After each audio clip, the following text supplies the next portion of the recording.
And as a Muslim father, you have to kind of get trained into calming down.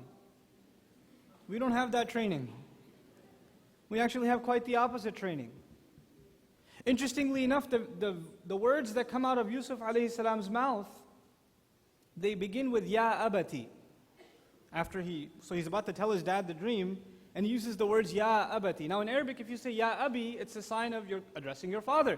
When you say Ya Abati and you add that ta that you hear, it's a show of respect. Oh, my noble father, my respected father, my beloved father, Dad, I love you. It's like these terms of respect have been added just by that ta when he addresses his dad. What we're learning is not only is his child ready to communicate with him at any point, at the same time he's also extremely respectful. And that's at the same time it's a compliment to the child, but at the same time it's a compliment to the father. What kind of father communicates openly with his child and at the same time maintains a relationship of respect?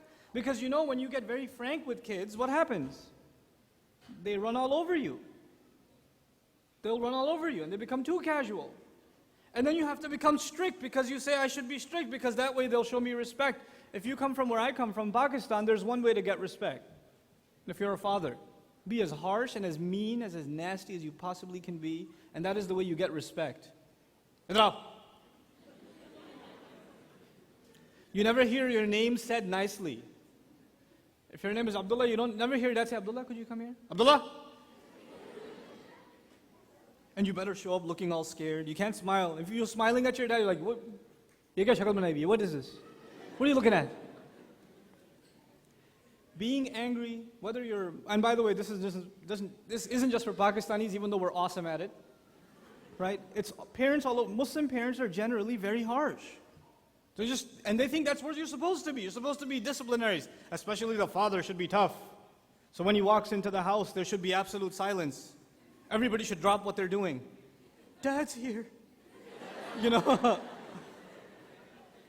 Like everything's going well in the house, everybody's playing around, things are happening, and Dad's in the driveway. Huh? Sit still, don't look around. There's that culture. What Yaqub alayhi salam is teaching us is the opposite. This child is most comfortable talking to his father, even about a dream. Even about a dream. And when he addresses him, he commands this respect. What I'm trying to get at is, we thought the formula for getting respect from your kids is being harsh and mean, being loud, being scary. That would be the way I will get the respect of my kids. Maybe that worked in Pakistan, maybe that worked in Cairo, maybe that worked in Palestine, maybe that worked in Syria and in Bangladesh. It ain't working here. This here is America. It ain't working here. And you've already tried it and it hasn't worked, and then you come to the Imam and say, my teenage boy doesn't listen to me. What should I do? What you should do is realize where you live. First of all, seriously. You're in a culture where your kids go to school. Your kids go to school and they go with other non-Muslim children who, when they address their mom, they don't say mom, they say, Samantha, come here. That's what they do. It's normal for them. That's normal for them.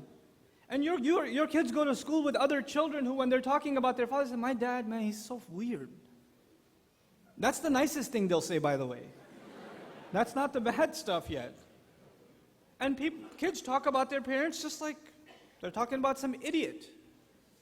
Seriously, that's what they hear all the time. And then you have our children, the parents here, many of you have funny accents, at least to your kids. It sounds funny, it sounds weird, And we're trained in a culture to constantly make fun of other people. We're just trained that way. So guess what? If you're an easy target, your kids behind your back are even making fun of you. There's no respect, is what I'm trying to say. And your idea and my idea was, if we're extra harsh, we'll get their respect. No.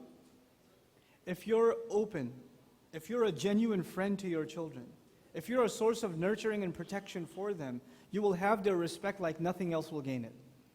And you will maintain a communication with them that otherwise cannot be had.